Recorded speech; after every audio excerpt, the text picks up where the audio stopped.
And I want you to think about what you feel when you get dressed up, or you put on a tux, or you put on a nice suit and you go to an event. And I want you to think about how that feels. I want you to think about how powerful you feel, how successful you feel, even if you're not. What if you woke up every single day with that feeling? What if you woke up every single day with that confidence? What if you woke up every single day feeling like the baddest motherfucker in the room, and you walked around with that everywhere you went? How different would your life be? How different would your relationships be? How different would your career be? But how do we translate that into day-to-day life? Because even people who wear suits know that if you wear a suit every day, it loses its luster. If you wear a tux every day, they call you a waiter. It's not the tuxedo, it's not the dress, it's not the suit that makes you feel that way. It's the pride and your attention to detail. And this is how successful people cultivate this feeling over the course of their everyday life. You have to understand that you feeling that way is a direct reflection of how you're living up to the standards that you know in your heart you hold for yourself.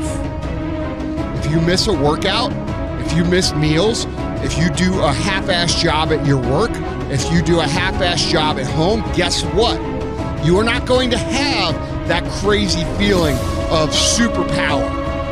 Here's the good news. It's very easy to cultivate this. It starts when you get up in the morning. It starts with taking pride in your appearance. It starts with taking pride in your job. It starts with taking pride in your discipline that you know you need to have to become the person that you want to become. Right now is when everybody else quits. Right now is when everybody else is going to fall behind. Right now is when everybody else decides to do something that's easier or faster or not as hard.